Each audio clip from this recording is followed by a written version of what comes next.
بارش کی تیز پھوار نے ہر طرف کھڑے درختوں اور دیواروں کو چمکا دیا تھا۔ ایک سوسائٹی کے پارک کے قریب اس کی گاڑی کے بمپر میں بارش کا پانی بھر جانے کی وجہ سے گاڑی رک گئی، تو اس نے باہر نکل کر اپنے دوست رامس کو فون کیا اور وہیں فٹ پاتھ کے قریب ایک سنگی بینچ پر آ کر بیٹھ گیا۔ جب اس کی نظر جھولا جھولتے ہوئے اس نازنین کی مسکراہٹ پر پڑی جس کے چہرے کو بارش کے قطرے چھو کر گزرتے جاتے، اس کے دائیں گال پر ہلکا سا ڈمپل تھا۔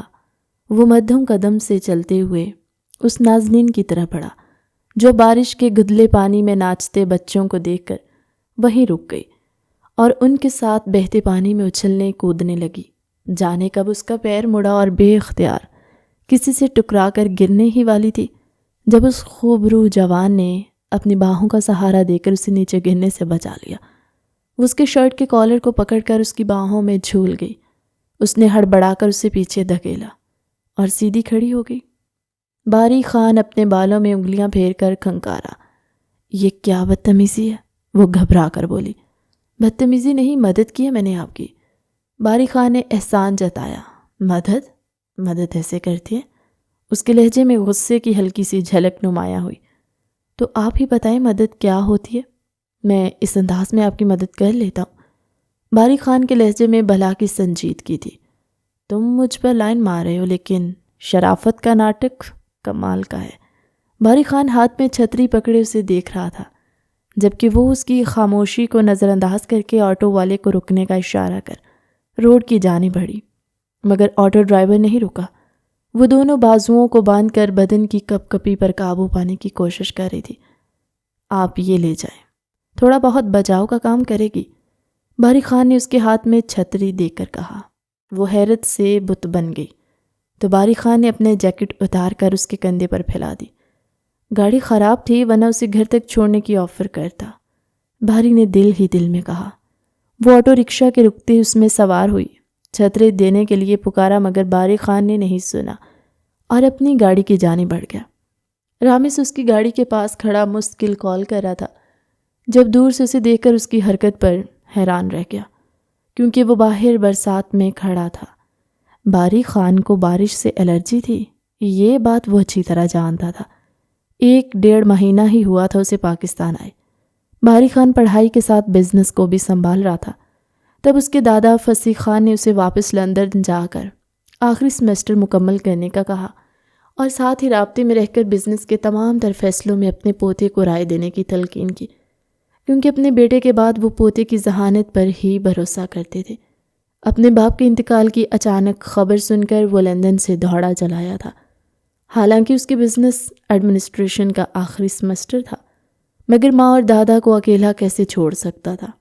وہ ہمیشہ سے رشتوں کو نبھانے میں بہت ماہر تھا، مگر یہ بات اپنے رویے سے ظاہر کر کے وہ اپنی کمزوری نہیں بتانا چاہتا تھا۔ 12 سال کی عمر میں ماں کے گزر جانے کے بعد وہ تنہا رہ گئی تھی۔ باپ میں وہ شفقت نہ تھی کہ گھنے پیڑ کے سائے تلے حالات اور حادثات سے ڈٹ کر مقابلہ کرتی۔ پہلے تو ماموؤں نے ذمہ داری قبول کی لیکن ممانیوں کا اتنا ظرف نہ تھا کہ چند سال بھی اسے برداشت کرتی۔ گورنمنٹ اسکول کی تعلیم جیسے تیسے پوری ہوتے ہی اس کے باپ نے آ کر بیٹی کو لے جانے کی اجازت مانگی اور بریرہ کی تینوں ممانیوں نے نکال باہر کیا کہ جی باپ کی ہوتے ہم کیوں ذمہ داری لیں، کل کون سا ہمیں کام آئے گی، ویسے بھی اب شادی بیاہ کے خرچے ہم کیوں بھگتیں۔ بریرہ کے باپ نعمان نے اپنے خرچے پانی کا جگاڑ لگانے کے لیے بیٹی کی ذمہ داری لی تاکہ اپنی سالوں سے اس کی تعلیم کے اخراجات کے بہانے پیسے ہڑپ کر سکے۔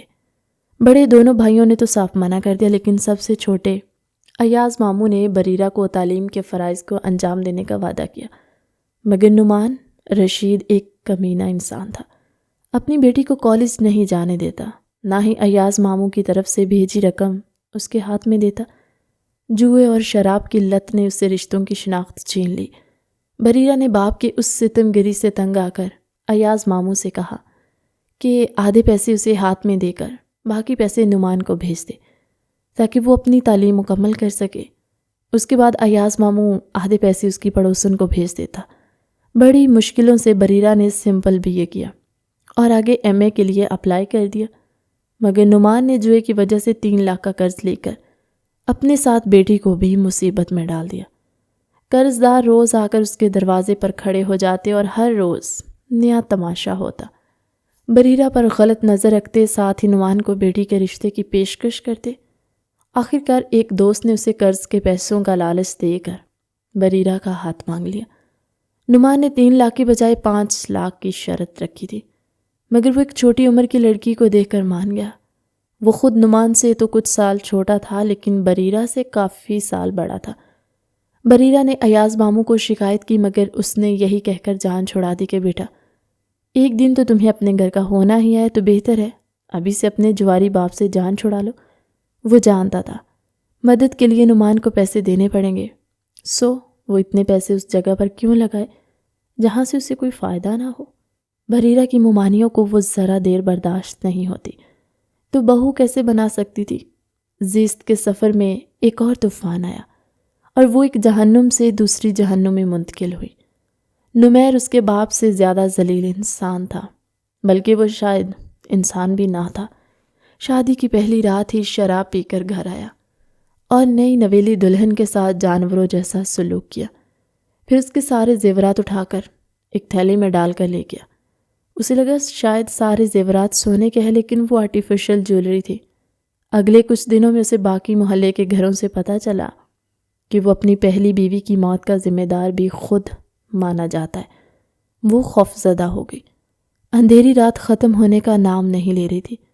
وہ صبح صادق کے انتظار میں ہر پل زندگی کے زخم کھا کر آہستہ آہستہ مر رہی تھی۔ شوہر کے کہنے پر ایک فیکٹری میں نوکری کرنی شروع کی۔ تنخواہ ملتے ہی وہ چھین لیتا۔ فیکٹری کا مینیجر نمیر کا جگری یار تھا، جو اس پر بظاہر ترس کھا کر اسے ہمیشہ کھانا کھلانے اور پک اینڈ ڈراپ کی آفر دیتا، مگر بریرہ کو کسی پر بھروسہ نہیں رہا تھا۔ مینیجر نے نمیر سے شکایت کی، تمہاری بیوی میرے ساتھ اچھا سلوک نہیں کرتی، پک اینڈ ڈراپ کا بولوں تو منع کر دیتی ہے۔ نمیر نے بریرہ کو زبردستی اپنے دوست کے گھر آنے جانے کا کہا۔ شوہر سے ڈر کر آج وہ اس کی گاڑی میں بیٹھی تھی، مگر وہ اسے اپنی بیوی سے ملوانے کے بہانے ایک فلیٹ پر لے آیا۔ اندر چل کر اسے لاؤنج میں بٹھا کر بیوی کو پکارتے ہوئے کمرے کی طرف گیا۔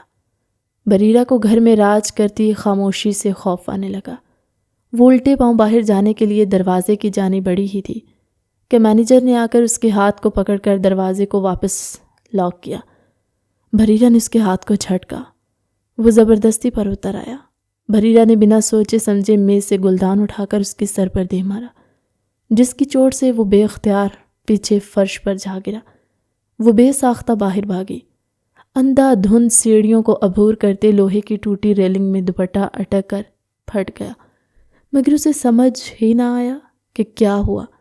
باہر آ کر آٹو پکڑا اور رستے میں ہی اتر کر جانے لگی۔ رکشہ ڈرائیور نے اسے پکار کر کرایہ مانگا تو بریرہ نے پرس سے 100 کے 1-2 نوٹ نکال کر اس کے ہاتھ پر رکھے اور بدحواسی کے عالم میں آگے بڑھ گئی۔ رکشہ ڈرائیور پیچھے سے کہتا رہا کہ پیسے کم ہیں، مگر وہ بے سود چلتی رہی اور سمندر کی سطح پر آ کر موت کو پکارنے لگی۔ ٹھنڈی ہوا کے باعث اسے جسم میں تھر تھری محسوس ہو رہی تھی۔ نیلی چادر پر سلوٹیں دوڑ رہی تھی۔ اس نے اپنے دونوں بازوؤں کو سختی سے سینے پر باندھ کر سمندر کی ٹھنڈی فضا سے بدن میں ہونے والی سنسناہٹ کو دور کرنے کی کوشش کی۔ حال یہ تھا کہ سردی سے بچاؤ کے لیے ایک چادر تک نہ تھی۔ زرد رنگ کے سادہ سے شلوار سوٹ میں ملبوس چہرے کے رنگ اڑے اڑے تھے۔ دوپٹے کا پلو تک پھٹ چکا تھا۔ بے بسی کی انتہا تھی۔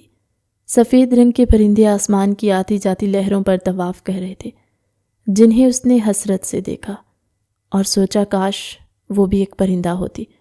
وہ سمندر کی لہروں کی طرف بڑھتی چلی جا رہی تھی جب کسی نے اس کے بازو کو پکڑ کر اپنی طرف کھینچا تھا۔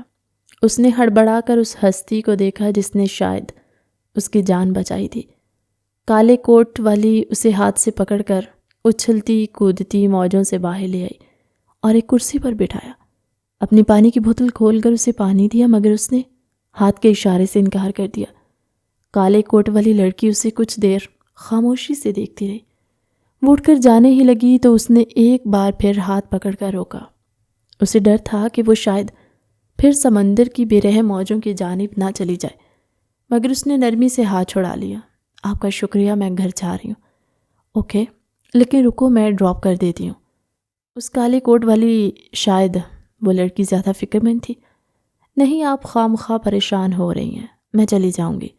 اس کے لہجے میں عجیب اداسی تھی جو کالے کوٹ والی کو بے چین کر گئی۔ اس کا ہاتھ پکڑ کر وہ روڈ پر کھڑی ایک گاڑی کی طرف آئی اور دروازہ کھول کر اسے اندر بٹھایا۔ خود ڈرائیونگ سیٹ پر آ کر بیٹھ گئی۔ اسٹیئرنگ پر ہاتھ رکھے اس اداس حسینہ کو دیکھنے لگی۔ پھر چند لمحوں بعد اس نے گاڑی میں چیختے سناٹے کو خیر بات کیا۔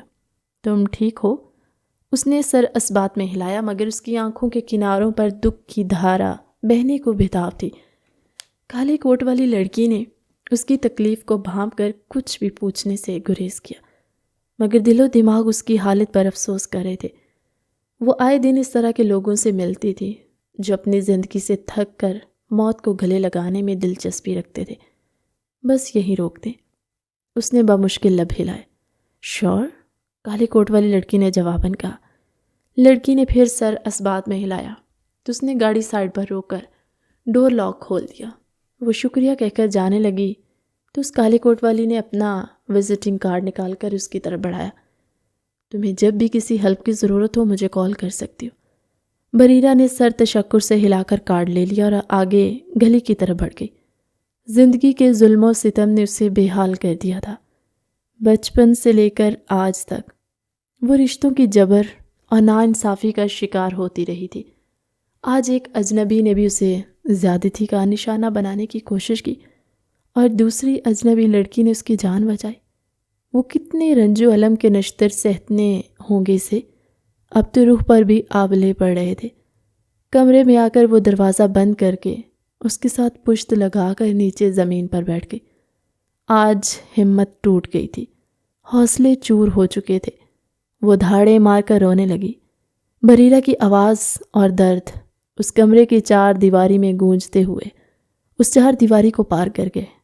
اگلے دن نوکری چھوڑنے اور مینیجر کو مارنے پر نمیر نے اسے خوب مارا اور کچھ دن وہ نوکری چھوڑنے پر مار کھاتی رہی۔ پیٹا اس سے کی طبیعت خراب ہوئی تو ساتھ والے گھر کی شریفہ نامی عورت جو خود ایک غریب بے سہارا عورت تھی اسے کھانا دینے آئی، مگر بریرہ بخار کی شدت سے لرز رہی تھی۔ شریفہ سے دیکھا نہ گیا، اسے ڈاکٹر کے پاس لے گئی۔ وہاں جا کر معلوم ہوا کہ بریرہ امید سے ہے۔ نمیر نے سنتے ہی فرمائش کی کہ بیٹا ہی ہونا چاہیے، مگر یہ سب تو اللہ کے اختیار میں ہے۔ بریرہ نے لرزتی آواز میں کہا، تو اللہ کو بول کے تجھے بیٹا دے، بدبخت عورت۔ اس نے چلا کر ہاتھ میں پکڑا اسٹیل کا گلاس اس کی طرف اچھال دیا۔ دروازے پر کھڑے محلے کے بچوں نے اس کی آواز سن کر باہر سے کنڈا لگا لیا تھا۔ نمیر باہر جانے کو نکلا تو بند دروازے کو پٹتے ہوئے بچوں کو گالیاں دینے لگا۔ ایک بچے نے اچانک آ کر کنڈا کھولا۔ دروازہ کھلتے ہی نمیر بے ساختہ باہر زمین پر گرا۔ سب بچے اس پر ہنسنے لگے۔ وہ آپے سے باہر نکل گیا اور ان سب کو گالی گلوچ دیتے ہوئے مارنے کو دوڑا، مگر وہ ہاتھ نہ آئے۔ اسکرین پر ایک نئے ریسٹورنٹ کا میپ لگا کر اسے میٹنگ میں شریک سبھی لوگوں کے سامنے اس کے بہترین فوڈ کو متعارف کرایا جا رہا تھا۔ سبھی شیئر ہولڈرز موجود وہاں بتائے جانے والی ہر ایک نکتے کو غور سے سن اور دیکھ رہے تھے، مگر باری خان جو اس کمپنی کے 66% کا مالک تھا، وہ چاہتے ہوئے بھی اپنی توجہ مرکوز نہیں کر پا رہا تھا، حالانکہ اس کمپنی کی کامیابی میں سب سے زیادہ ہاتھ اسی کا تھا۔ اپنے باپ کے انتقال کے بعد اس نے جس محنت سے اس کمپنی کو شہر سے باہر برانچوں میں آگے بڑھایا تھا وہ قابل تحسین تھا۔ اس کی ماں اور دادا اپنے اس محنتی بیٹے پر فخر کرتے تھے۔ باری خان بہت کم بات کرنے والا ایک سنجیدہ شخصیت کا حامل تھا اور دوسروں سے بھی اسی بات کی امید رکھتا۔ What are you think about the some new points, Mr. باری؟ میٹنگ میں شریک ایک شخص نے باری کو مخاطب کرتے ہوئے رائے مانگی، جو اس کمپنی میں 20% کے مالک کا لیگل ایڈورٹائزر تھا۔ I'm sorry, can you repeat your point؟ باری نے معذرت کرتے ہوئے کھوئے لہجے میں کہا، Are you okay؟ میں کب سے دیکھ رہا ہوں تمہارا دھیان کہیں اور ہے۔ اس کے دادا فصیح صاحب نے فکر مند لہجے میں پوچھا تو سب متوجہ ہوئے۔ اگر آپ کی طبیعت ٹھیک نہیں ہے تو ہم یہ میٹنگ کل پرسوں پر طے کرتے ہیں، 20% شیئر ہولڈر مسٹر سیف نے کہا تھا۔ No it's okay, I am fine, please continue. Bari Khan نے مصنوعی مسکراہٹ کے ساتھ کہا تو ایک بار پھر سے سب نے میٹنگ کو جاری رکھتے ہوئے بات وہیں سے شروع کی۔ 20-25 منٹ بعد سب لوگوں نے مصافحہ کرتے ہوئے رخصت لی اور میٹنگ ہال سے باہر نکل گئے۔ تمہیں خود پر توجہ دینی چاہیے، اس طرح اس قدر پریشانی کے ساتھ تم مستقل کام کرو گے تو ایان کا کیا ہوگا؟ فصیح صاحب نے کچھ ناراض لہجے میں ڈانٹتے ہوئے کہا تو ایک بار پھر چہرے پر مصنوعی مسکراہٹ سجا کر محض سر اس بات میں ہلا کر جانے کے لیے کھڑا ہوا۔ میں تم سے کچھ کہہ رہا ہوں۔ جی سن لیا میں نے، فصیح صاحب نے تیکھے لہجے میں متوجہ کیا تو اس نے بھی ترکی بترکی کہا، مگر ہمیشہ کی طرح بے تاثر لہجے میں جواب دیا۔ کیا چاہتے ہو تم؟ ان کے غصے کے پیچھے بھی فکر نمایاں تھی۔ گھر چل کر بات کریں؟ باری نے جان چھڑانے کے لیے مختصر کہا تو وہ خاموش ہو گئے۔ بعض دفعہ انسان اپنے دل کو منا لینے میں کامیاب ہو بھی جائے تو اپنوں کے آگے مجبور ہو جاتا ہے۔ باری نے بھی دل کو منا لیا تھا۔ جب لندن یونیورسٹی سے بزنس ایڈمنسٹریشن میں ماسٹر کر کے واپس پاکستان آیا تو اس حسینہ کو اپنی دنیا میں نہ پا کر وہ بہت مایوس ہو گیا تھا۔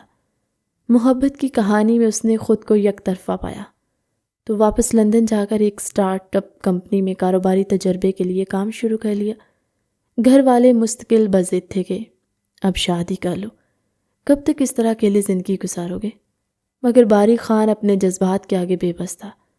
وہ اس کے دل کی دھڑکن میں اتر کر اندر تک سانسوں کی طرح تحلیل ہو چکی تھی۔ اسے اپنے ہر لمحے، ہر ایک خیال اور ہر ایک احساس سے الگ کرنا بہت مشکل تھا، مگر ایک محبت کو بھلانے کے لیے دوسری محبت کا دھونس دے کر اپنے دل کو منانا چاہا، وہ بھی اپنے گھر والوں کی خاطر۔ جو ساتھ ہیں انہیں خوش رکھنا اسے ٹھیک لگا، جو بچھڑ گیا اسے خوش کرنے کے لیے اپنوں کو دکھ دے کر ویسے بھی کیا مل جانا تھا، بس مزید دکھ اور کیا۔ سعدیہ حسن احمد کے سب سے اچھے دوست کی بیٹی تھی۔ آرٹ ڈیزائننگ میں ماسٹرز کرنے کے بعد اس نے اپنا ایک آرٹ گیلری کا کام سٹارٹ کیا۔ وہ بزنس وومن بہت اچھی تھی، اپنے والدین کی بہت چاہنے کے بعد بھی اس کے بزنس میں شامل نہیں ہوئی، اس لیے خود کام شروع کر کے اپنے بل بوتے پر کامیاب ہونے کا سوچا۔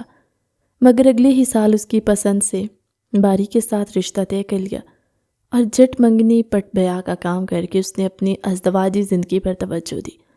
اسے ڈر تھا کہ وہ چپ چپ رہنے والا ہیرو کہیں اور نہ کھو جائے، اس لیے وہ زندگی کی خوبصورت ترین لمحات کو اپنے شوہر کے ساتھ گزارنے کی مطمئن تھی۔ دونوں اپنی زندگی میں بہت خوش تھے، مگر قسمت کے کھیل انوکھے ہوتے ہیں۔ باری مانیٹرنگ روم میں بیٹھا پرائیویٹ ایریا کی فوٹیج دیکھ رہا تھا جب اس نے ایک لڑکی کو مستقل سسکیاں لے کر روتے دیکھا، بار بار اپنے چہرے سے آنسو صاف کر رہی تھی۔ وہ حیران رہ گیا، آخر وہ کیا کر رہی ہے؟ مانیٹرنگ روم میں اس وقت کوئی نہیں تھا، اس روم کو مینیج کرنے والے ملازمین جا چکے تھے۔ ایک امپلائی ڈیوٹی پر موجود تھا اور وہ بھی اس وقت باری خان کے لیے کافی کا کہنے گیا تھا۔ Who is she? Rafiq? I am seeing first time to her, do you know her? Rafiq واپس روم میں آیا تو باری نے مانیٹر کی طرف اشارہ کرتے ہوئے پوچھا، جو اب رونے کے ساتھ اپنے بیگ کو انڈیل کر کچھ ڈھونڈ رہی تھی۔ شاید اس کی کوئی قیمتی چیز کھو گئی تھی۔ یس سر، میں جانتا ہوں اسے، فوڈ ڈیلیور ڈپارٹمنٹ میں کام کرتی ہے اور ان کا کام فوڈ کمپنی کی رپورٹ تیار کرنا ہے۔ ان کا نام بریرہ نمیر ہے۔ باری خان کے سر پر جسے کوئی بادل پھٹ کر گرا تھا، مگر وہ اپنی کیفیت کو کبھی بھی اپنے لہجے اور رویے پر حاوی نہیں ہونے دیتا تھا۔ تو یہ ہمارے آفس میں کب سے کام کریں گے؟ اس نے کرسی کی پشت سے ٹیک لگا کر مانیٹر کی طرف دیکھ کر پوچھا۔ سر یہ تقریباً پچھلے 7-8 ماہ سے یہاں ہے۔ سر رامس کی ریکمینڈڈ پر ہائر کیا تھا۔ اوکے، باری نے مختصر کہا اور کچھ دیر میں ہی وہ سرویلنس سسٹم کو اس کے حوالے کر کے باہر چلایا۔ وہ بریرہ کے کیبن میں آ کر اس کے سامان کو ٹٹولنے لگا۔ جب اسے کچھ ملا، بریرہ فون پر کسی سے بات کرتے ہوئے اپنے کیبن میں آئی تو باری دوسری ٹیبل کی طرف منہ کر کے کھڑا ہو گیا۔ لیکن ڈاکٹر صاحبہ، آپ سمجھے نہیں، میں آفس صرف کام کرنے نہیں آتی، بلکہ گھر میں ملنے والی تکلیف سے بچنے کی خاطر یہاں آتی ہوں۔ کام کرتی ہوں لیکن کچھ وقت اپنی بچی کو یاد کر کے روتی ہوں اور گھر پہ تو میں وہ بھی نہیں کر سکتی۔ وہ بات کرتے ہوئے روحان سی ہو گئی تھی۔ اپنی بیٹی کو کھو کر جو اسے روحانی اور جسمانی تکلیف ہو رہی تھی، شاید اپنی ڈاکٹر کو بتا رہی تھی۔ باری اس کی گفتگو کا مطلب سمجھ چکا تھا، اس لیے چپ چاپ وہاں سے چلا آیا۔ اپنے کمرے میں آ کر اس نے ریسیپشن پر بیٹھے ٹیلی فونسٹ کو ہدایت دیتے ہوئے بریرہ نمیر کی پرسنل ڈیٹیلز بھیجنے کو کہا، اور ریسیپشنسٹ نے ہدایت پر فوری عمل کیا اور تھوڑی دیر میں رامس بھی اس کے کیبن میں آ گیا۔ باری نے آفس اسسٹنٹ کو کافی لانے کا کہا، پھر رامس کی طرف رخ کیا۔ یہ مس بریرہ نمیر کو تم نے کب ہائر کیا تھا؟ اس نے فائل کو دھیان سے دیکھ کر کہا۔ ہاں یار، میں نے بتایا تھا میری کزن نوشین نے اس کی سفارش کی تھی۔ ضرورت مند ہے، اس لیے میں نے اسے فوڈ ڈیلیور ڈپارٹمنٹ میں رکھا ہے۔ ضرورت مند؟ بس یہی وجہ ہے نوکری دینے کی، اس نے طنز کیا۔ تمہیں بتایا تو تھا میں نے جب تم لاہور میں تھے، رامس نے اسے یاد دلاتے ہوئے ترکی بترکی جواب دیا۔ تو باری نے کنپٹی پر ہاتھ کی انگلیوں سے زور دیتے ہوئے یاد کیا۔ اچھا، وہ یہی لڑکی تھی؟ ہاں، نوشین کی دوست ہے، وہ اسے اچھی طرح جانتی ہے، پر مجھے تو کچھ اور ہی لگ رہا ہے۔ باری نے ٹی بوائے سے ٹرے لے کر اسے باہر جانے کا اشارہ کیا، پھر رامس کو مشکوک انداز میں دیکھا۔ اس نے کچھ حیرت سے دیکھنے ہوئے کافی کا کپ اپنی طرف سرکایا۔ ارے نہیں، بالکل نہیں، تم جانتے ہو میں نوشین کو پسند کرتا ہوں۔ رامس اس کا اشارہ سمجھ کر یکدم بولا، تو نوشین کو اتنے وقت سے پسند کرتے ہو، لیکن اظہار محبت کرنے میں کیا موت آتی ہے؟ اس نے سنجیدگی سے کہا۔ بھائی تجھے پتہ ہے، اس نے اپنی وکالت پر ہی توجہ دی ہے، اور اس کا یہ پروفیشن اسے ہر چیز سے زیادہ عزیز ہے۔ جب وقت آئے گا اظہار محبت بھی کر لیں گے۔ رامس نے ہمیشہ کی طرح خوش مزاجی سے بات کی اور کافی کا سپ لیتے ہوئے اس کا جائزہ لیا۔ بھاری خاموش بیٹھا فائلوں کو ٹٹول رہا تھا۔ دادا بہت پریشان دکھ رہے تھے۔ رامس نے اسی کی خاموشی کو نظر انداز کرتے ہوئے بات جاری رکھی۔ ان کی پریشانی بے وجہ ہے، بچوں کی طرح بیکار سی ضد پر اڑ گئے۔ ان کی پریشانی جائز ہے یار، تم بھی تو ایان کے لیے پریشان ہو، کیا نہیں ہو؟ اس نے بات کاٹی۔ ہاں، لیکن یہ کوئی حل نہیں ہے۔ وہ بھی ترکی بترکی بولا۔ رامس باری کے بچپن کا دوست تھا اور اس کی کمپنی میں 5% کا مالک بھی۔ اس کا اپنا بزنس تھا، لیکن وہ باری کے ساتھ رہتے ہوئے زیادہ مطمئن ہوتا۔ رامس نے اپنا ذاتی بزنس بھی باری کی ہیلپ سے شروع کیا، اور اب وہ باری اور اس کی فیملی کا لیگل ایڈوائزر بھی تھا۔ اس نے سب سے پہلے LLB میں بیچلر کی ڈگری حاصل کی تھی، اور اس کی یہ دلچسپی اپنی کزن نوشین کی وجہ سے بھی تھی۔ باری کا ہمیشہ ساتھ دینے والا وہ واحد دوست تھا جو اس کی خاموشی سے بھی سب کچھ جان لیتا، اور یہی خیال باری کا بھی تھا کہ رامس جتنا زیادہ خوش مزاج کیوں نہ دکھے، وہ اس کی پریشانی کو جانچ ہی لیتا تھا۔ کیا کوئی حل نہیں ہے اس مسئلے کا؟ باری نے رامس کی صلاح پوچھی تو وہ کچھ سوچتے ہوئے پھر گویا ہوا۔ میں دادا جی سے بات کرتا ہوں، تم پریشان مت ہو۔ باری نے محض سر ہلایا اور کرسی سے ٹیک لگا کر سر کو پیچھے ٹکا لیا تھا۔ رامس اٹھ کر باہر چلا گیا۔ بریرہ تیسری بار امید سے ہوئی تھی۔ پچھلی دونوں دفعہ بھی اس کی کمزوری کی وجہ سے بچہ پیٹ میں ہی مر گیا۔ وہ روتی سسکتی رہی، مگر پھر صبر کر لیا۔ اس بار اس نے کالے کوٹ والی لڑکی سے فون کر کے مدد مانگی اور نوکری کی بات کی، تو اس نے ملنے کا کہہ کر ساتھ ڈاکومنٹس فائل لانے کا کہا۔ نوشین نے رامس کو بھی فون کر کے بلایا اور بریرہ کا تعارف کروا کر اسے اپنے آفس میں جاب دینے کا کہا۔ رامس نوشین کو کسی بات سے انکار نہیں کرتا تھا، لیکن بریرہ کا سٹینڈرڈ اسے اپنے آفس کے امپلائی سے میچ نہیں لگا۔ رامس نے یہ بات بریرہ کو نہیں بلکہ اس کے جانے کے بعد نوشین سے کی۔ یار سنو، وہ سادے سے سوٹ میں ملبوس ایک عام سی لڑکی نظر آ رہی ہے۔ اس کا میرے آفس میں کام کرنا اس کے لیے مزید مشکل کا باعث بن سکتا ہے۔ رامس کے لہجے میں ڈر تھا۔ تو تم کہہ رہے ہو کہ تمہیں اس کی حالت پر ترس تو آ رہا ہے، مگر وہ ترس کے لائق نہیں، کیونکہ وہ مزید مدد مانگ سکتی ہے۔ نوشین نے اس کی بات پر طنز کیا تو وہ کچھ شرمندہ ہوا اور نوشین کی ناراضگی سے ڈر کر فوراً بولا، یار تم غلط سمجھ رہی ہو، میرے کہنے کا مطلب ہرگز یہ نہیں تھا۔ حالانکہ وہ بہت خوبصورت تھی، لیکن اس کے چہرے پر بے بسی کی گہری لکیروں نے اس کی مسکراہٹ کو بھی پھیکا کر دیا۔ اس کے بغیر میک اپ کے چہرے پر دل کے تمام حالات کو واضح کر دیا۔ اس کے کانفیڈنس کو اکیلے پن نے توڑ دیا تھا۔ بس ایک بار پھر اس نے اپنے ہونے والے بچے کی خاطر ہمت کی تھی۔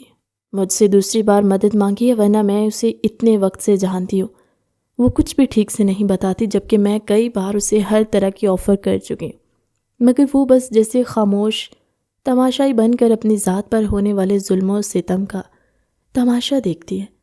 شاید اسے کسی خوف نے جکڑ رکھا ہے۔ پھر تو وہ بہت غلط کرتی ہے، رامس نے جواباً کہا۔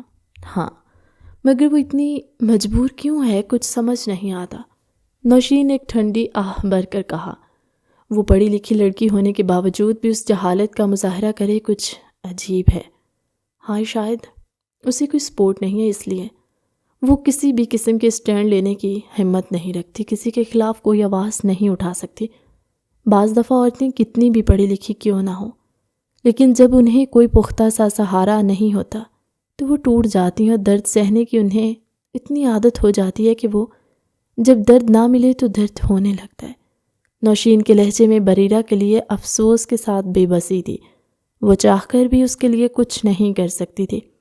خیر، میں تمہارے کہنے پر اسے جاب تو دے دوں گا، بھاری کو میں نمٹا لوں گا، لیکن تم اسے آفس کے ماحول کے حوالے سے سمجھا لینا، اور پہننے اوڑھنے کے حوالے سے چاہو تو اس کی مدد کر دو، ہو سکتا ہے اس مشکل وقت میں پیش آئے۔ رامس نے اس کی فکر کو کچھ کم کرنے کی کوشش کی تھی۔ نوشین نے بریرہ کو اس کی جاب کے لیے کافی گرم کیا، کیونکہ پہلے اور اب کی جاب میں بہت فرق تھا۔ اپنے چہرے اور ڈریسنگ کا خیال رکھا کرو، کیونکہ یہ بہت اچھی کمپنی ہے، اس لیے جب تم وہاں جاؤ تو اپنا حلیہ درست کر کے جانا۔ دیکھو، لوگ اس طرح آپ کی عزت نہیں کرتے، آپ کو کمتر اور نیچا سمجھنے لگتے ہیں۔ بریرہ اس کی بات کو سمجھ چکی تھی، لیکن وہ کرتی بھی کیا، خیال رکھنے کے لیے بھی پیسے لگتے ہیں، یہ بات وہ صاف نہیں کہہ پائی تھی۔ مگر اس نے نوشین سے ادھار لے کر اپنے لیے کچھ کپڑے اور جوتے لیے تاکہ شرمندہ نہ ہونا پڑے۔ انسان کی دلی خواہش ہوتی ہے کہ جب کوئی اس پر پہلی نگاہ ڈالے تو وہ عزت کی نگاہ ہو، اس کی بھی تھی۔ اپنی محنت اور رویے سے اس نے آفس میں بہت جلد ایک اچھی امیج بنا لی تھی، لیکن کچھ مہینے جاب کرنے کے بعد اسے ڈیلیوری کی وجہ سے اچانک ہاسپٹل داخل ہونا پڑا۔ اسے پھر بیٹی ہوئی تھی۔ 2 دن نہیں گزرے تھے کہ اس کے شوہر نے ہنگامہ مچا دیا۔ بے شرم عورت، پیسے کما کر مجھ سے چھپاتی اور اب تک خود پر اتنا خرچہ کر لیا، کم بخت، اپنی طرح ایک اور بیٹی پیدا کر لی۔ پچھلے 2 بار بھی تم نے بیٹیاں پیدا کی تھی، کیا ہوا ان کا؟ مجھے تمہاری کوکھ سے نکلی ہوئی اولاد بالکل نہیں چاہیے، وہ بھی تمہارے ہی جیسی بدبخت ہوں گی۔ دل تو کرتا ہے اس کا یہیں گلا گھونٹ دو۔ نمیر نے آگے بڑھ کر اس بچی کا گلا گھونٹنے کی کوشش کی تو بریرہ نے چلاتے ہوئے اس کے ہاتھوں کو پیچھے کر اسے دور دھکیلا۔ اس نے اپنے کٹے ہوئے پیٹ کی بھی پرواہ نہ کی اور اس کے سٹچز میں درد ہونے لگا۔ وہ تڑپ رہی تھی، لیکن بیٹی کو دیکھ کر اپنا درد بھول گئی۔ وہ نہیں چاہتی تھی جس طرح اس نے درد سہے اس کی بیٹی بھی درد سہے۔ تمہیں شرم نہیں آتی؟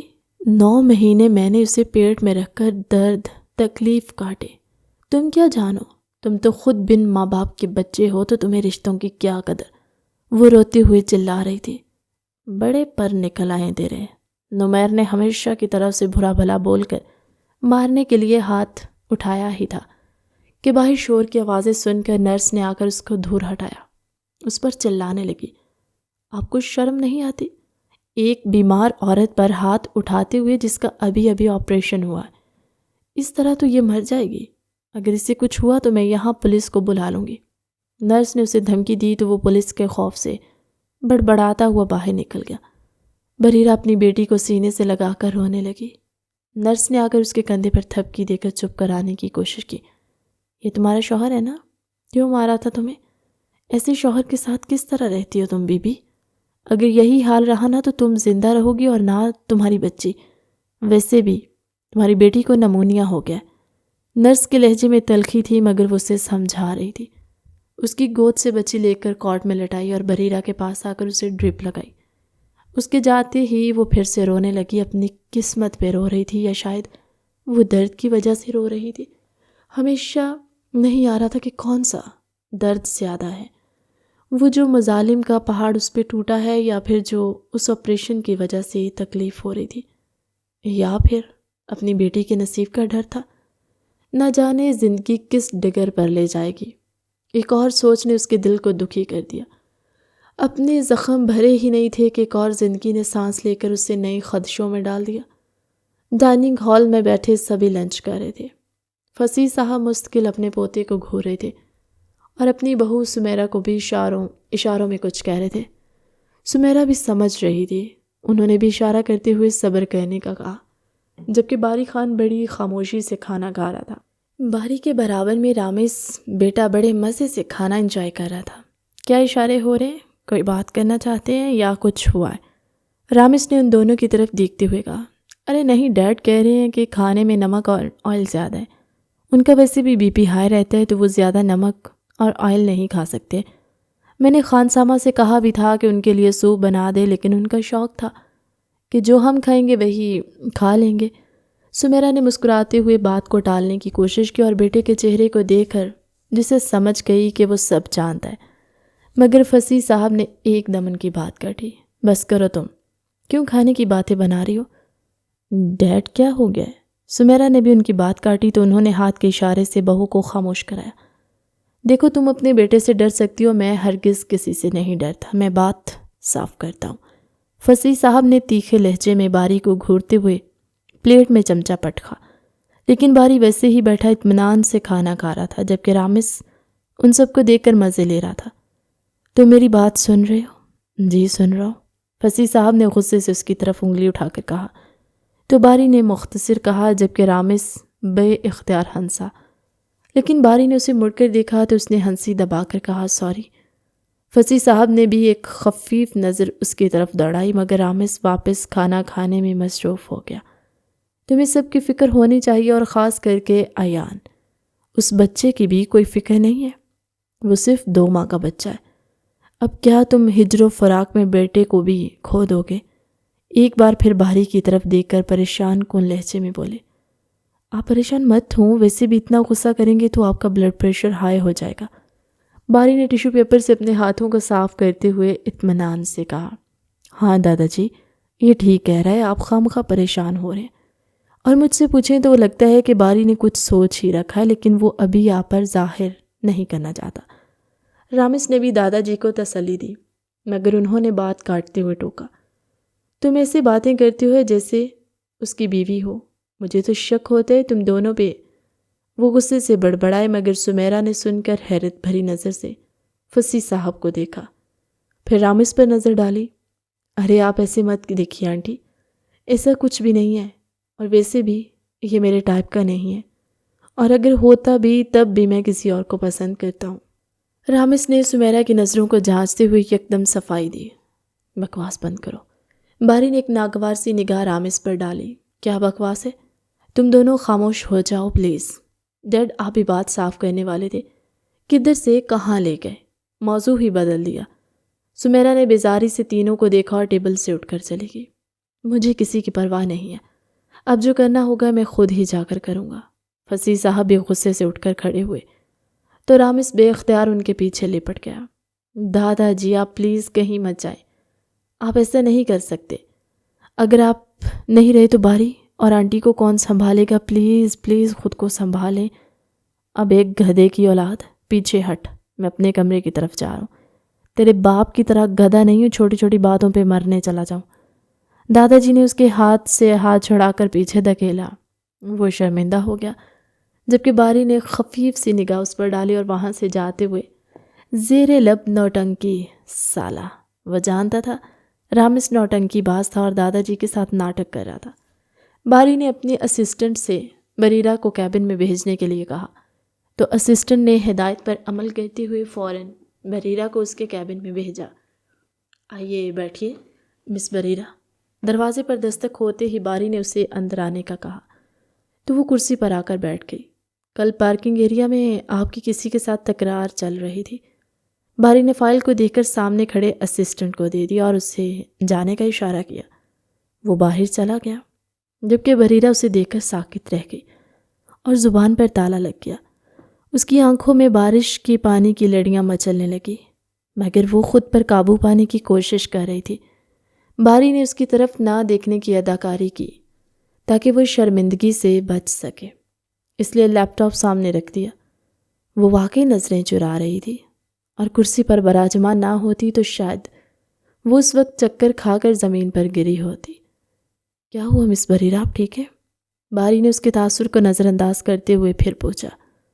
ہو سکتا ہے میں آپ کا پرسنل میٹر ہوں اور آپ مجھ سے شیئر نہیں کرنا چاہتی، لیکن آفس میں آپ کی یہ تکرار آپ کی امیج کو خراب کر سکتی ہے۔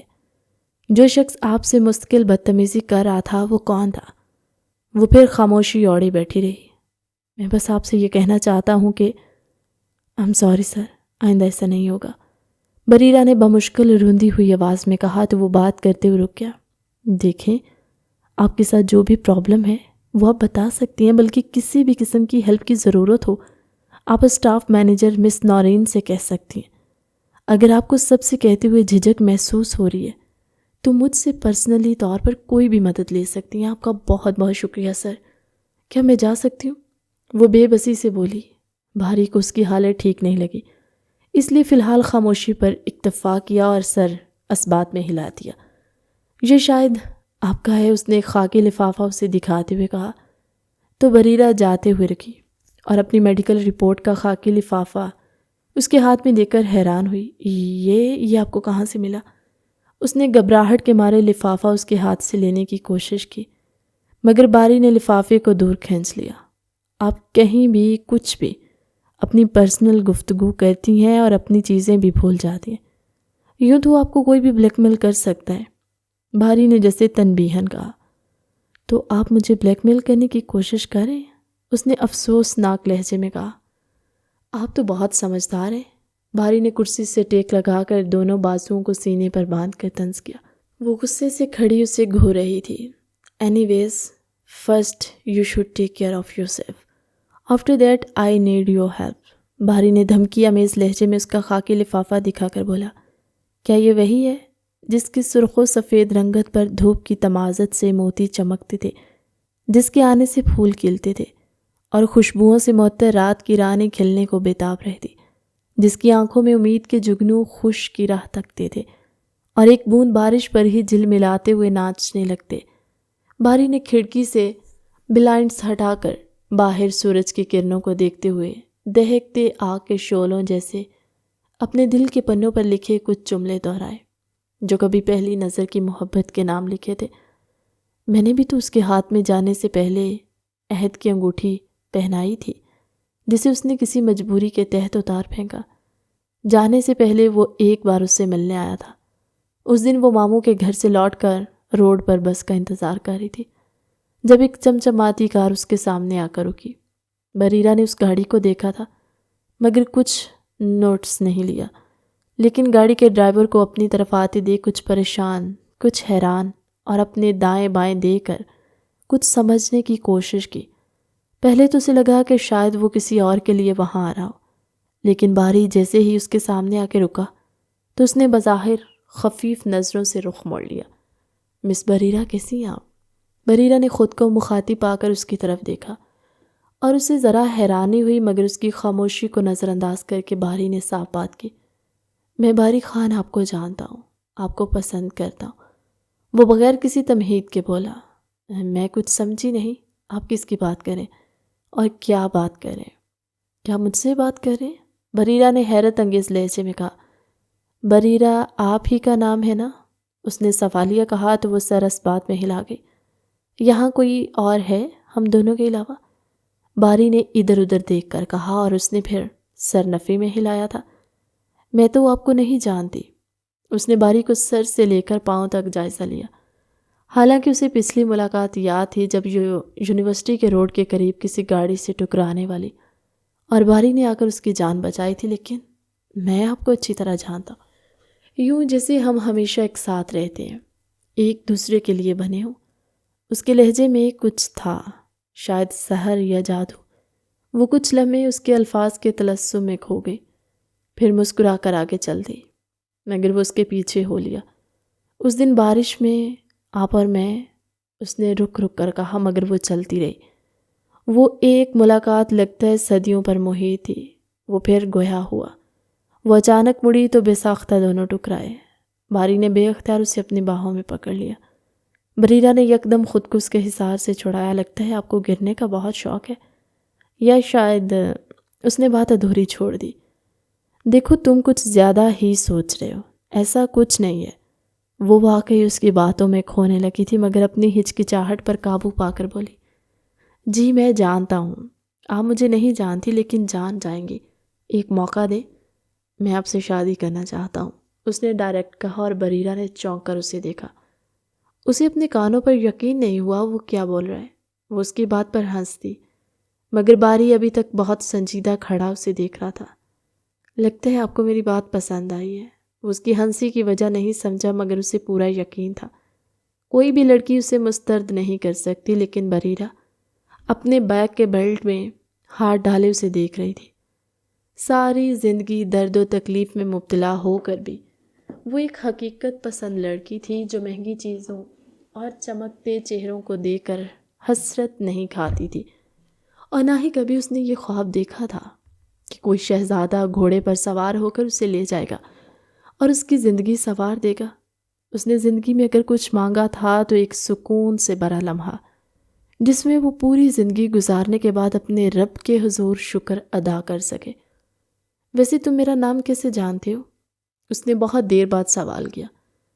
میں تو اور بھی بہت کچھ جانتا ہوں آپ کے بارے میں، باری نے اپنی بھاری اور پرکشش آواز میں کہا۔ تو وہ ایک بار پھر مسکرا دی۔ میں تمہاری چھتری واپس کر دوں گی، اس نے دھیمے لہجے میں کہا۔ تو وہ جو کھڑا اس کے جواب کا انتظار کر رہا تھا، اس کے لہجے کی شگفتگی سے اندازہ لگا چکا تھا کہ اس نے برا نہیں مانا، وہ اس سے راضی ہے۔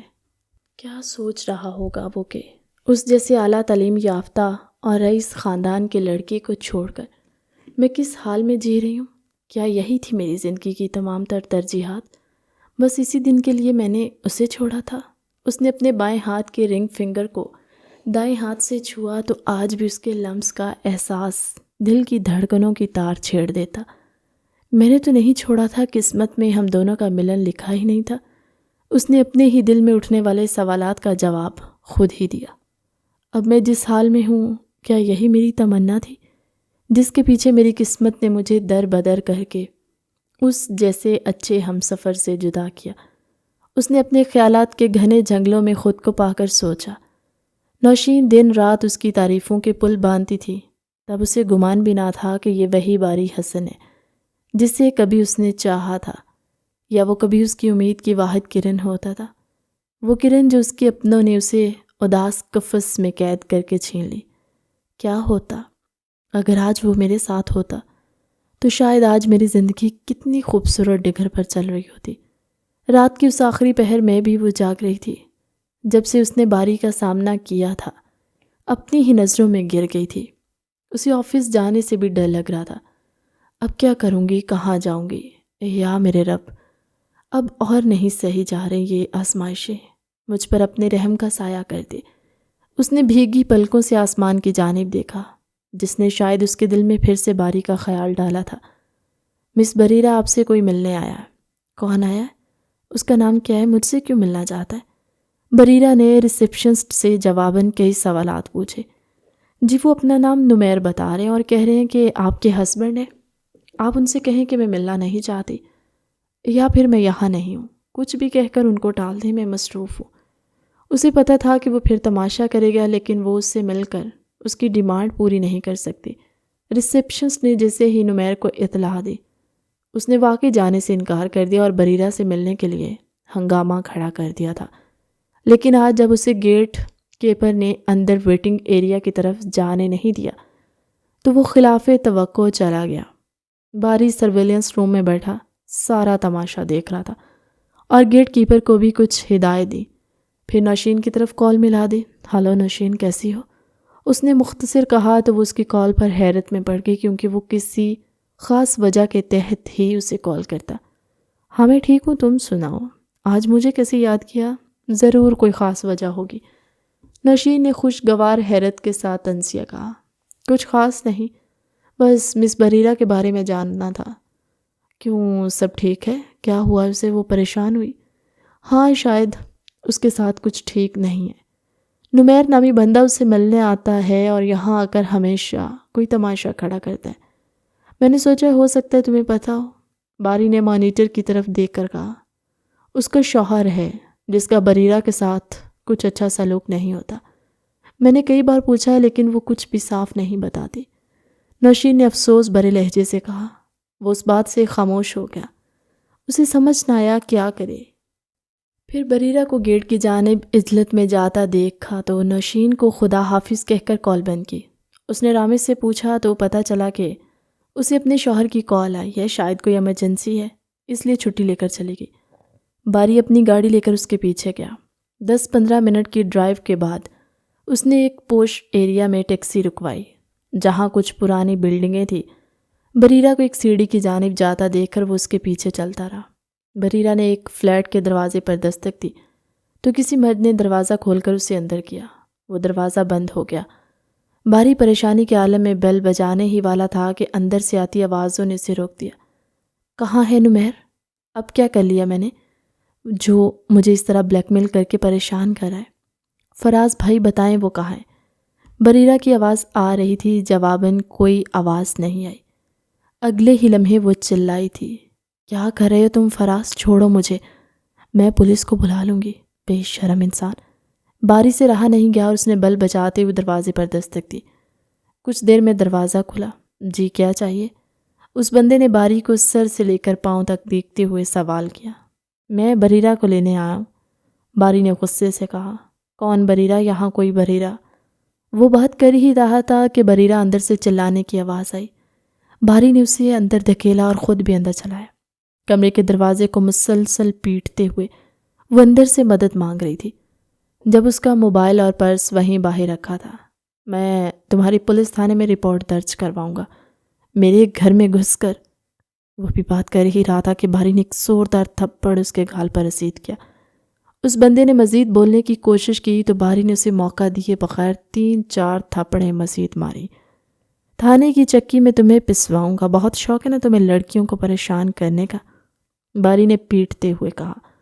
اور جب وہ بے حال ہو کے نیچے گر گیا تو اس نے بریرہ کا دروازہ کھولا۔ بریرہ جیسے ہی باہر آئی اسے دیکھ کر آنسوؤں پر اختیار نہ رہا۔ تم ٹھیک ہو؟ باری نے باہر صوفے پر پڑا دوپٹہ اٹھا کر اسے اڑاتے ہوئے کہا۔ وہ رونے لگی۔ اتنی دیر میں رامز وہاں پولیس کو لے کر پہنچا اور فراز کو ان کے حوالے کر دیا جو کہ نمیر کا دوست تھا، لیکن آج کل ان دونوں کے بیچ لڑائی چل رہی تھی، اس لیے اس نے بریرہ کو نشانہ بنایا۔ فراز نے بریرہ کو کال کر کے کہا کہ نمیر اس کے گھر پر خودکشی کر رہا ہے اور ساتھ ہی خودکشی کی وجہ بیوی کو بتا کر ایک خط لکھ دیا۔ بریرہ خوفزدہ ہو کر وہاں پہنچی تھی۔ وہاں پہنچتے ہی فراز نے اس کے ساتھ زبردستی کرنے کی کوشش کی۔ باری اسے گاڑی میں بٹھا کر اپنے اپارٹمنٹ پر لے آیا۔ وہ جانتا تھا کہ بریرہ اس وقت بہت ڈسٹرب ہے، اس لیے اسے کچھ ریسٹ کر کے حوصلہ کرنا ہوگا۔ وہ خود بھی بہت غصے میں تھا، اس لیے راستے میں بریرہ کے کہنے کے باوجود باری نے اسے گھر نہیں چھوڑا۔ اس نے ٹی وی لاؤنج میں آ کر بریرہ کو کاؤچ پر بٹھایا اور خود ایک ٹھنڈا جوس کا گلاس لے آیا، جسے جوس پینے کے اس نے انکار کر دیا۔ تم یہ جوس پی لو، تمہارا بی پی نارمل ہو جائے گا، شاید تمہارا بی پی لو ہو گیا۔ مجھے جوس اور ٹھنڈا پینا منع ہے اور میری طبیعت ویسے ہی خراب ہو گئی ہے۔ باری نے اصرار کیا تو اس نے بیزاری سے جواب دیا، مگر بات پوری ہونے سے پہلے وہ کرائی تھی۔ باری فکر مند ہو کر اس کے قریب آیا اور اس کے ٹیمپریچر کو چیک کیا۔ اس نے ہڑبڑا کر ہاتھ ہٹایا۔ وہ حیران ہوا مگر چپ رہا۔ وہ جانتا تھا اسے لوگوں نے بہت ستایا ہے، اس لیے وہ کسی پر بھروسہ نہیں کر پا رہی۔ مجھے بخار نہیں ہے، مجھے سٹیچز میں درد ہو رہا ہے، اس نے جھجکتے ہوئے بتایا تھا۔ دراصل ایان کے پیدا ہوتے ہی سعدیہ اس دنیا سے چلی گئی تھی، اس لیے مجھے کچھ اندازہ نہیں تھا کہ ڈیلیوری آپریشن کے بعد عورتوں کے ساتھ کیا مسائل ہوتے۔ اس نے بے حد دھیمے لہجے میں وضاحت دی۔ تم کہو تو ڈاکٹر کو بلا لوں یا تمہیں ڈاکٹر کے پاس لے جاؤں؟ دیکھو تم نہیں جانتے کہ میرا شوہر ایک اور تماشا کرے گا، اس لیے مجھے میرے گھر چھوڑا، پلیز تم سمجھنے کی کوشش کرو۔ اس نے باری کی بات کو نظر انداز کر کے منت بھرے لہجے میں کہا۔ عجیب عورت ہو، وہ تمہیں ہر روز ایک نئے طریقے سے ٹارچر کرتا ہے، تم پھر بھی گھر جانا چاہتی ہو؟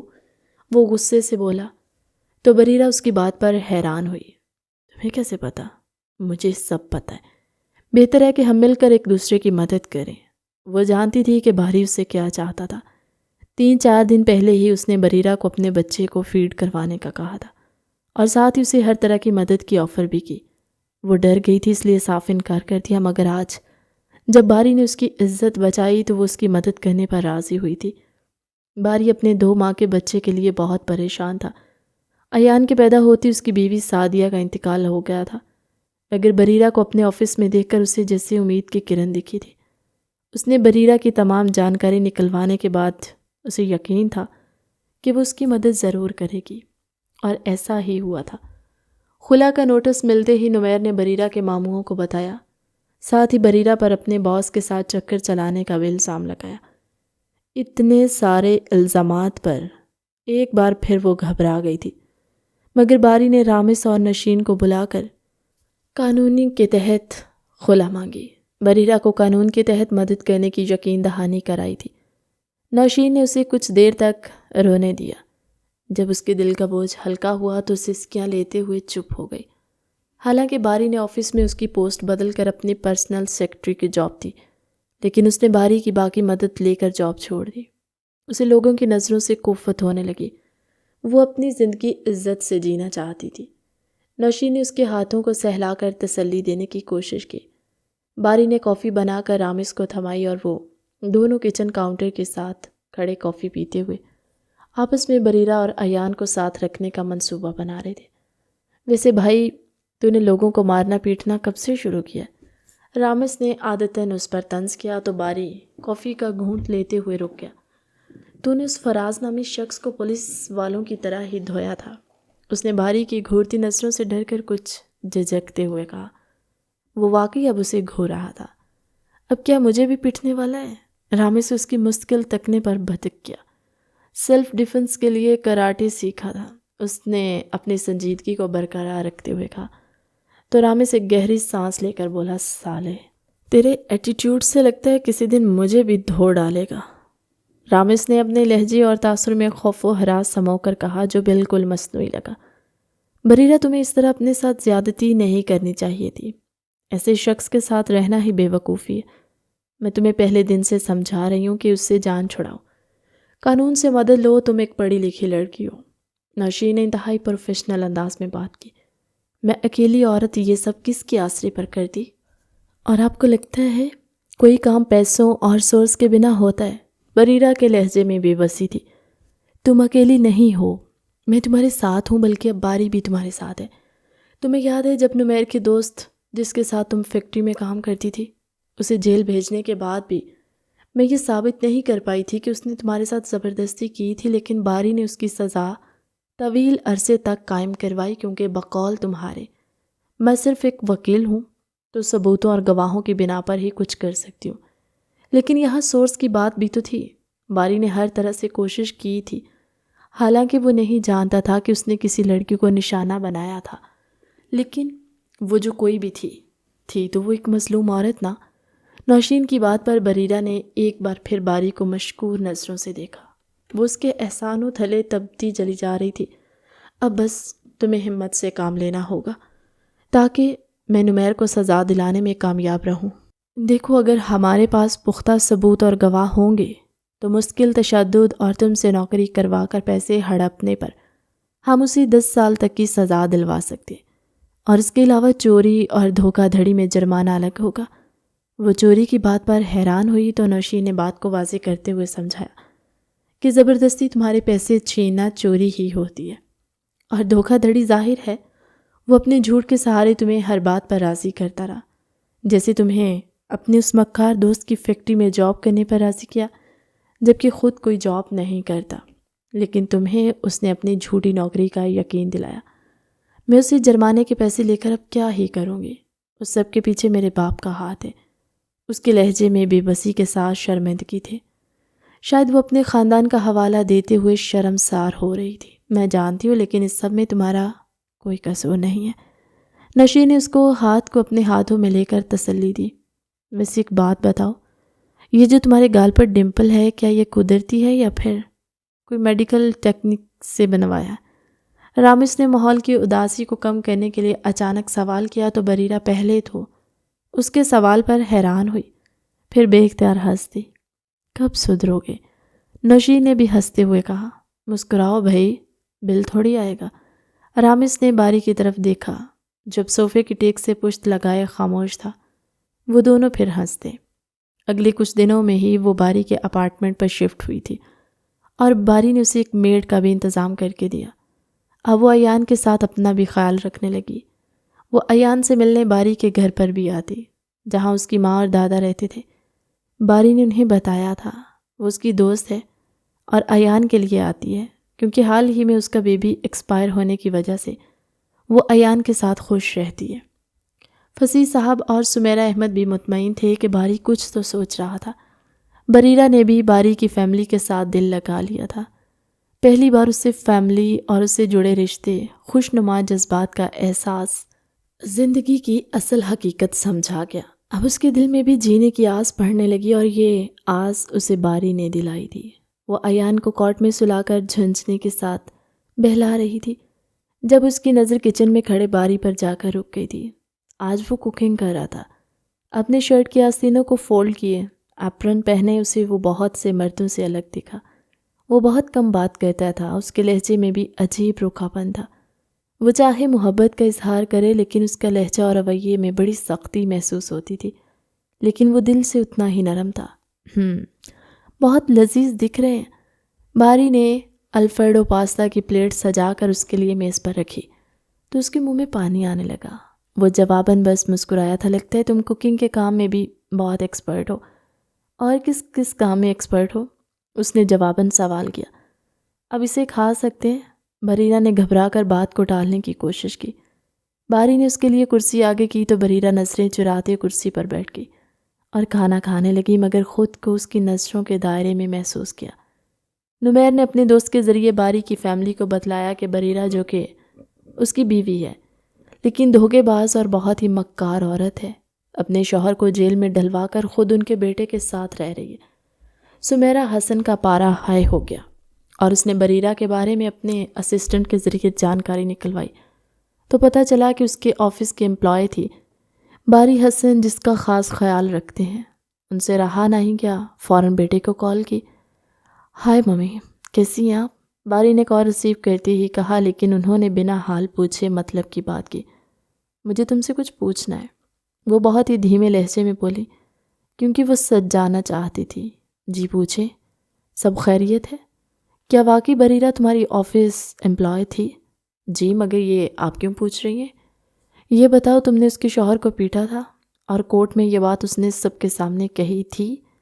انہوں نے ایک بار پھر اس کے سوال کو نظر انداز کیا اور اپنی بات جاری رکھی۔ وہ اپنی ماں کے سوالات سے حیران نہیں ہوا تھا، مگر اسے خدشہ ہوا کہ شاید وہ خفا ہے۔ میں گھر آ کر سب بتاتا ہوں، فی الحال میں آفس میں ہوں۔ نہیں، تم اطمینان سے آؤ، ہم مل کر بات کریں گے۔ سمیرہ حسن نے بیٹے کو تسلی دی، مگر وہ مطمئن نہیں ہوا۔ لیکن بظاہر دونوں نے نارمل انداز میں فون بند کیا۔ آج اسے نوشین کے ساتھ کیس کے کچھ معاملات نمٹانے میں ویسے ہی دیر ہو گئی تھی کہ پچھلے آدھے گھنٹے سے ہونے والی تیز بارش نے بھی اسے گھر تک پہنچتے پہنچتے دیر کروا دی۔ راستے میں ٹریفک کی وجہ سے وہ جھنجھلاہٹ کا شکار ہو چکی تھی، اس لیے وہ جلدی سے ایان سے ملنے جب باری کے گھر پہنچی تو فوراً میڈ سے جا کر ایان کا حال پوچھا۔ وہ اس کے کمرے میں جا ہی رہی تھی کہ سمیرہ حسن کو آتے دیکھ کر سلام کیا۔ آ گئی تم؟ انہوں نے جواباً روڈ لہجے میں کہا۔ مجھے تمہارا انتظار تھا۔ سب ٹھیک ہے نا؟ ایان تو؟ ایان بالکل ٹھیک ہے، مجھے تم سے کچھ پوچھنا ہے، انہوں نے بریرہ کی بات کاٹتے ہوئے کہا۔ اسے سمیرہ حسن کا لہجہ بالکل عجیب لگا، مگر وہ خاموش ہو گئی تاکہ ان کی پوری بات سن سکے۔ تم نے جھوٹ کیوں بولا کہ تم باری کی فرینڈ ہو؟ سچ کیوں چھپایا کہ ہمارے آفس میں کام کرتی ہو؟ اس طرح تم ہمارا دل جیتنا چاہتی ہو؟ وہ چلائی تو بریرہ کانپ گئی۔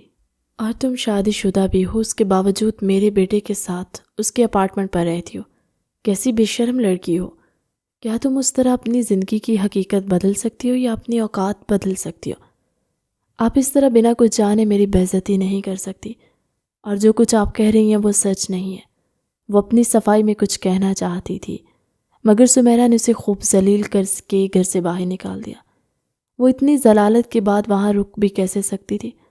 باہر تیز برسات کے باوجود وہ فوراً وہاں سے چلی آئی، لیکن ڈیفنس کے روڈ پر دور دور تک کوئی ٹیکسی رکشہ نہیں تھا۔ وہ مستقل چلتی رہی۔ روڈ پر بارش کے پانی کی وجہ سے اس کی چپل ٹوٹ گئی، مگر اسے کوئی فرق نہیں پڑا کیونکہ پیروں کے نیچے زمین ہی نکال دی گئی تھی، تو ننگے پاؤں چلنے سے کیا ہی فرق پڑنا تھا۔ باری نے عجلت کے مارے گاڑی اس کے قریب روکی اور وہ جیسے ہی گاڑی سے باہر آیا، بریرہ روتے اس کے سینے سے لپٹ گئی۔ آپ کو اس طرح اسے برا بھلا بول کر گھر سے نکالنے کی کیا ضرورت تھی؟ اگر غصہ ہی تھا تو مجھ پر نکال دیتی، اس میں بریرہ کا کوئی قصور نہیں تھا۔ باری نے تحش کے عالم میں بات کی۔ سمیرہ نے کچھ بولنا چاہا تو فصیح صاحب نے اسے بولنے سے منع کر دیا۔ تمہیں اپنی ماں سے اس طرح بات نہیں کرنی چاہیے۔ فصیح صاحب نے پہلے پوتے کو ٹوکا، پھر اپنی بہو کی طرف دیکھ کر بات واضح کی۔ میں نے ہی اسے شادی کرنے کو کہا تھا، سو اس نے کر لی۔ کیا شادی کر لی؟ اور مجھے پتہ ہی نہیں۔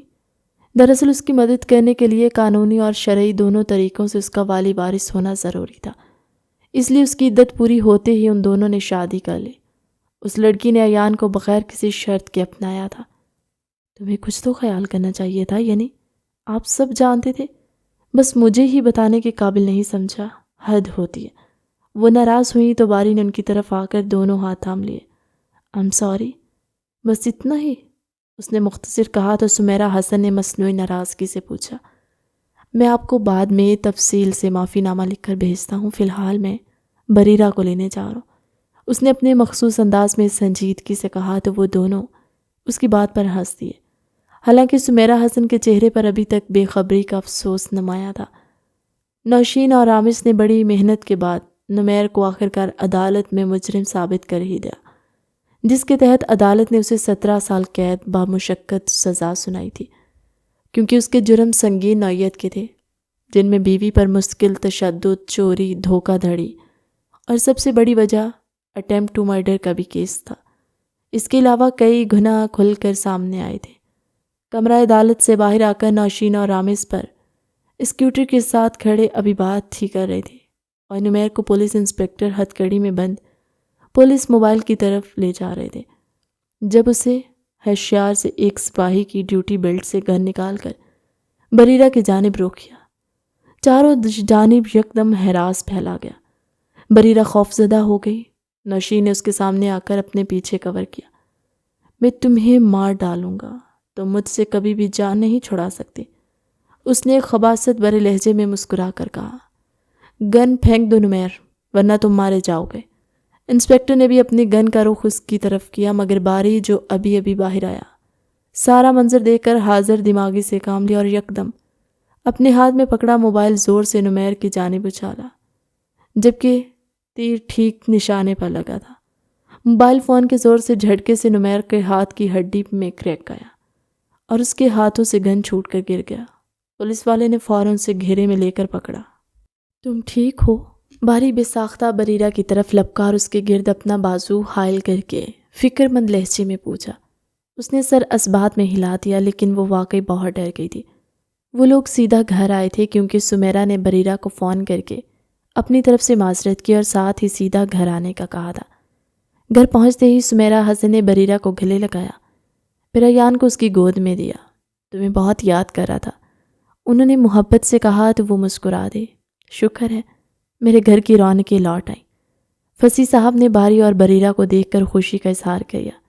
باری نے ایک نظر بریرہ کو دیکھا، جس کے چہرے پر خوشی کے کئی رنگ نمایاں تھے۔ کہانی کیسی لگی؟